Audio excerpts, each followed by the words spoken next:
Six class. आज हम जो एक्सरसाइज कर रहे हैं वो है आपकी 12B एक्सरसाइज। ठीक है, तो इसमें हम अनुपात से संबंधित ही क्वेश्चन देखेंगे। जैसे कि हमने इससे पहले जो एक्सरसाइज करी थी वो भी हमारी 12A अनुपात से संबंधित ही एक्सरसाइज थी। तो हम इसका पहला क्वेश्चन देखेंगे, आकृति को देखकर अनुपात निकालिए। ये आपको आकृति दी हुई है, ठीक है। ये इसमें वृत्त हैं, ये इसमें आपके क्या हैं, वर्ग, और ये क्या है आपके तीनों त्रिभुज। तो अब हम पहला क्वेश्चन पढ़ेंगे इसका और फिर इसमें देखते हैं वो क्या पूछना चाह रहा है हमसे। जैसे कि आयत के अंदर सभी त्रिभुजों की संख्याओं का वृत्तों की संख्या से, यानी आयत के अंदर पहले हम त्रिभुज गिनेंगे, उसके बाद फिर हम वृत्त, और बीच में क्या लगाएंगे, उनके अनुपात।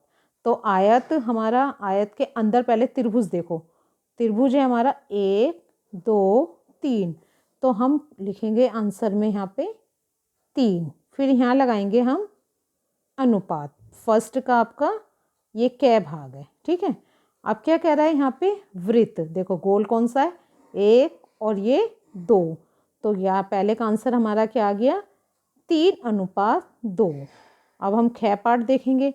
यहाँ क्या कह रहा है, आयत के अंदर सभी वर्गों की संख्या, वर्ग गिन लो पहले आप, 1 और ये 2, तो हम क्या लिखेंगे यहाँ पे 2, ठीक है, और अनुपात का निशान लगाएंगे।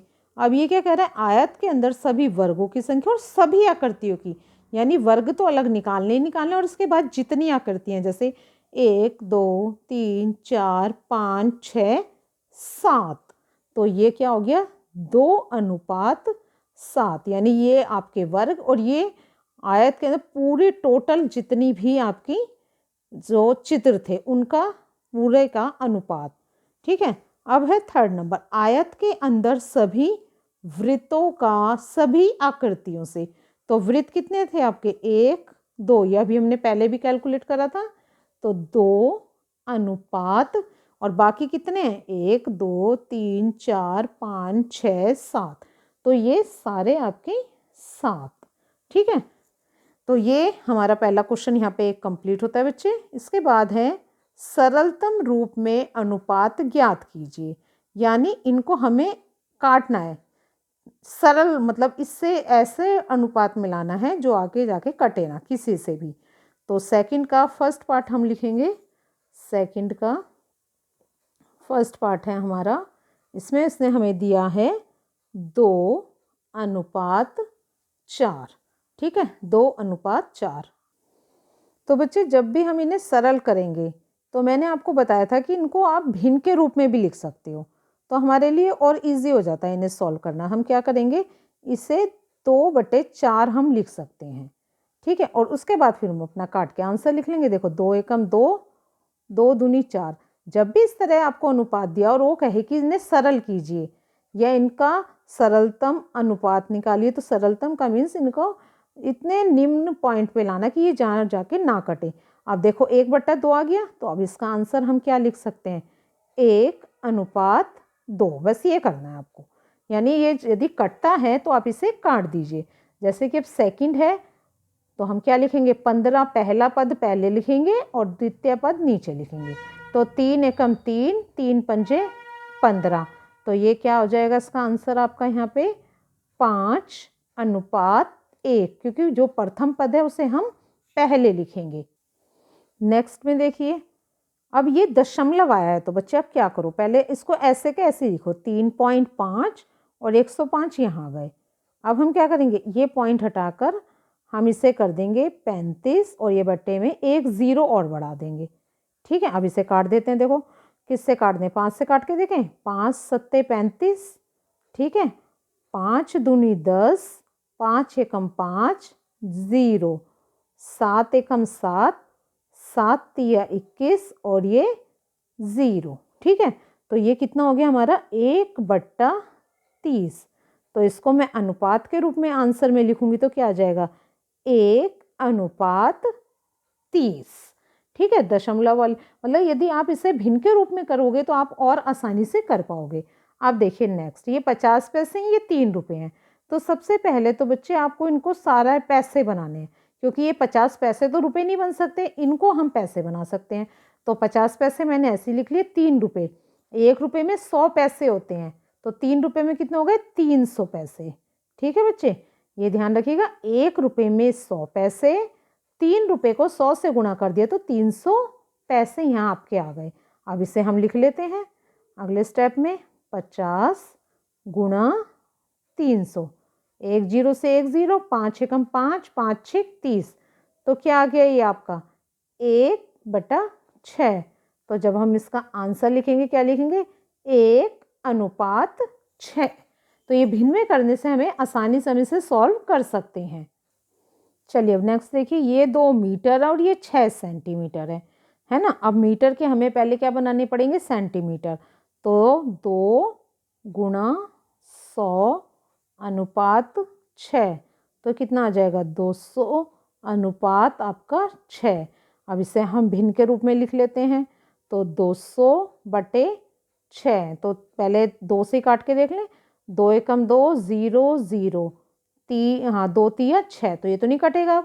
तो इसका आंसर यही आ जाएगा 100/3। ये हमेशा याद रखिएगा बच्चे, जो ऊपर है वो प्रथम पद है, ये पहली एक्सरसाइज में बताया था प्रथम पद और द्वितीय पद क्या होता है, और बट्टे वाला जो होता है वो द्वितीय पद। नेक्स्ट क्वेश्चन है 2 घंटे 30 मिनट। देखो 2 घंटे ये मिनट है, तो इसको हम पहले क्या बना लेते हैं मिनट। तो 1 घंटे में कितने मिनट होते हैं 60। ठीक है, तो ये हम इससे गुणा कर देंगे तो कितना आ जाएगा 120/30। इसे अब हम सॉल्व कर लेते हैं, 120/30, 1 जीरो 1 जीरो, 3 एकम 3, और ये आपका 3 चौक 12, तो कितना आ गया 4/1। तो आंसर कैसे लिखेंगे हम 4:1। तो ये हमने इनका सरलतम रूप में यहाँ पर सॉल्व कर दिया है। नेक्स्ट क्वेश्चन देखिए, यहाँ सरलतम रूप में अनुपात ज्ञात करना है। यहाँ अनुपातों को सरलतम रूप में लिखिए, बिल्कुल सेम ऊपर वाले की ही तरह यहाँ भी हमें से काट के लिखना है।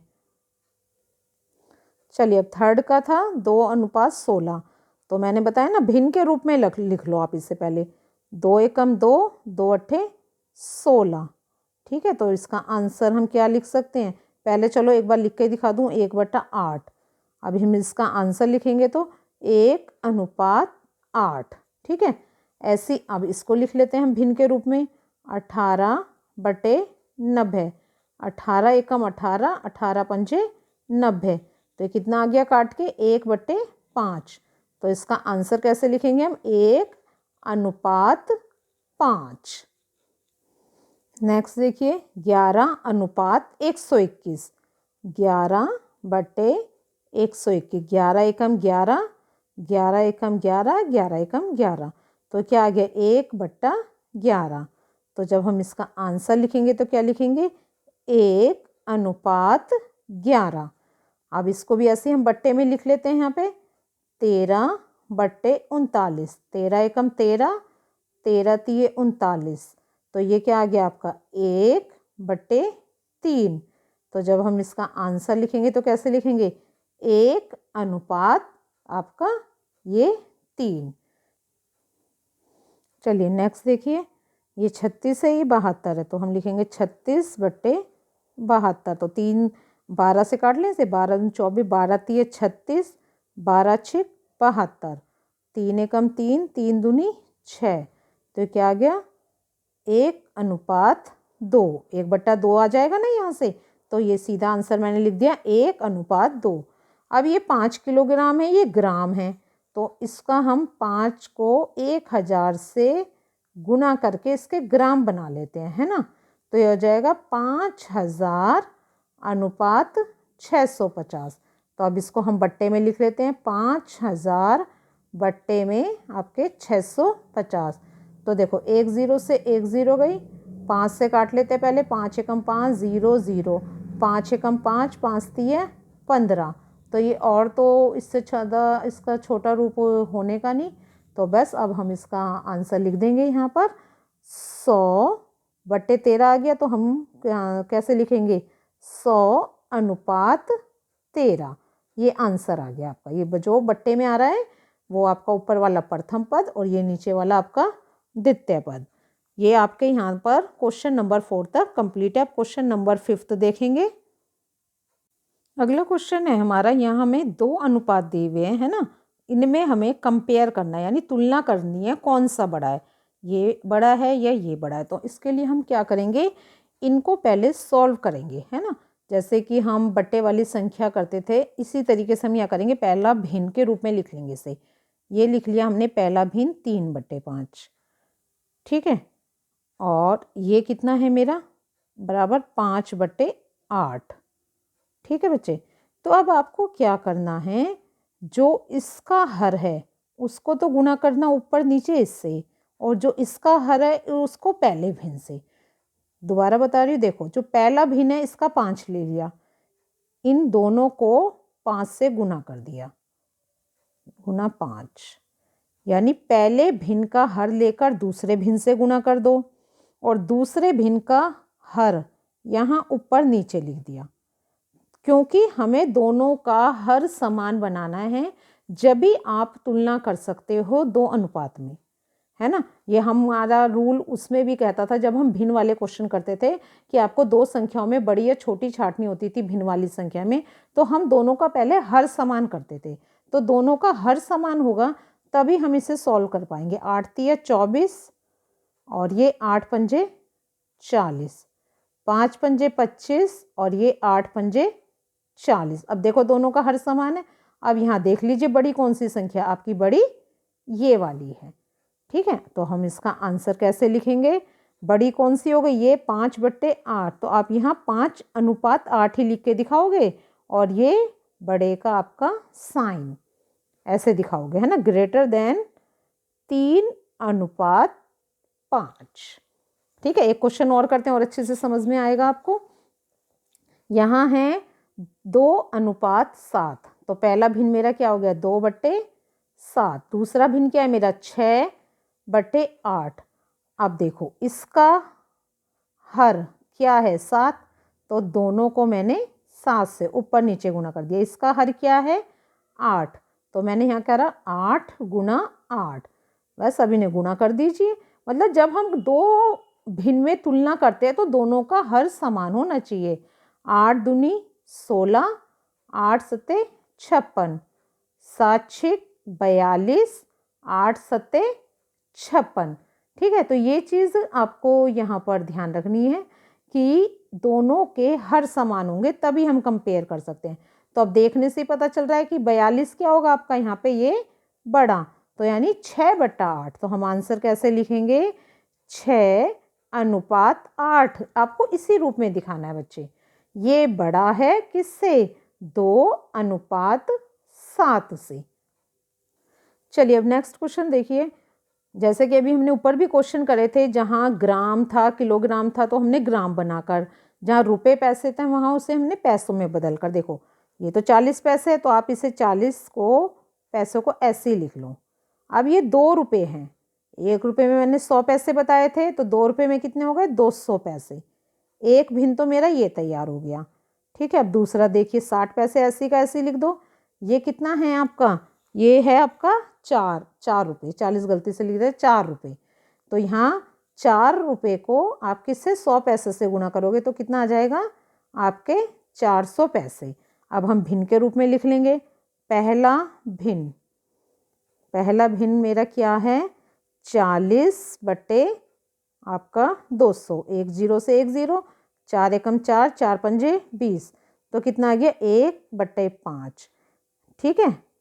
अभी अगला स्टेप भी चलेंगे, पहले यहाँ तक सॉल्व करवा दूँ इसको। दूसरा भिन्न, यहाँ हम लिखेंगे 60/400। ठीक है। 60 बटे आपका 400 आ जाएगा। ठीक है। अब इसमें काट देते हैं, 1 0 से 1 0, 2 तिया 6, 2 दूनी 4, 0। तो कितना आ गया ये आपका 3/20। ठीक है। अब हम इनका हर बराबर करने के लिए क्या करेंगे, यहाँ गुणा करेंगे बच्चे 20 से, क्योंकि इसका हर यहाँ 20 है, यहाँ इसका हर क्या है 5, और यहाँ कितने से गुणा करेंगे, 5 से। ठीक है। अब ये कितना आ जाएगा, 20 से कम 20, 20 पंजे 100, 3 पंजे 15, और 20 पंजे 100। तो आपका क्या बड़ा आया यहाँ पर, आपका 20 और ये 15 दोनों में क्या बड़ा हो जाएगा, आपका 20 बड़ा हो जाएगा। तो पहला भिन्न हमारा किससे बना था, आपका 40 पैसे और 2 रुपये से।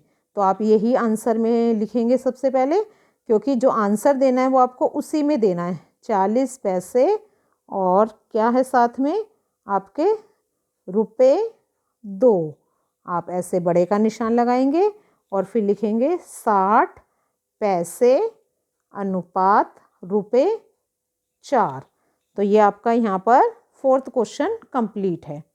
चलिए 5वां क्वेश्चन देखिए। 5वां क्वेश्चन केवल इक्वेशन ही बनानी है। यहाँ एक खेत की लंबाई दे रखी है और उसकी चौड़ाई कितनी बोल रहा है, 4 गुनी। तो हम सीधा यहाँ लिखेंगे लंबाई और अनुपात आपका चौड़ाई। अब ये कह रहा है जो आपकी लंबाई है उसकी चौड़ाई की 4 गुनी है ना, उसकी चौड़ाई की। तो यानी लंबाई की 4 गुनी और चौड़ाई कितनी हो गई हमारी 1। तो आंसर क्या आ जाएगा हमारा 4:1, क्योंकि लंबाई है उसकी, लंबाई उसकी चौड़ाई की 4 गुनी है। तो चौड़ाई मुझे 1 माननी पड़ेगी, तभी मेरी लंबाई 4 गुनी होगी। चलिए सेकंड देखिए, यहाँ पे सेकंड में क्या कह रहा है, मोहन की आयु और राजेश की आयु। तो हम यहाँ लिख लेंगे पहले मोहन और ये अनुपात में हमारा राजेश। ठीक है, मोहन और ये हो गया राजेश। अब यहाँ पे क्या कह रहा है, मोहन की आयु अपने पुत्र राजेश की आयु की 3 गुनी है, राजेश की आयु की। तो राजेश की आयु 1 होगी और इसकी क्या हो जाएगी 3। तो ये 3 गुनी जब ही तो होगी मोहन की आयु। तो इसका आंसर हम लिखेंगे 3:1। चलिए नेक्स्ट क्वेश्चन देखिए। गणित विषय में उत्तीर्ण कक्षा 6 के छात्रों की सम्मिलित छात्रों की संख्या की 3/4 है। पहले तो हम यहाँ लिखेंगे उत्तीर्ण छात्र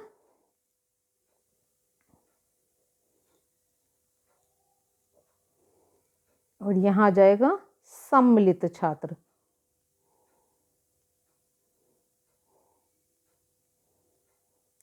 ठीक है, अब देखिए, अब इसने यहाँ पे क्या कहा है, गणित विषय में उत्तीर्ण छात्रों की संख्या जो भी है, छात्रों की संख्या आप कुछ भी मान लीजिए, उसमें जो सम्मिलित हुए हैं उन छात्र के संख्याओं की 3/4 है।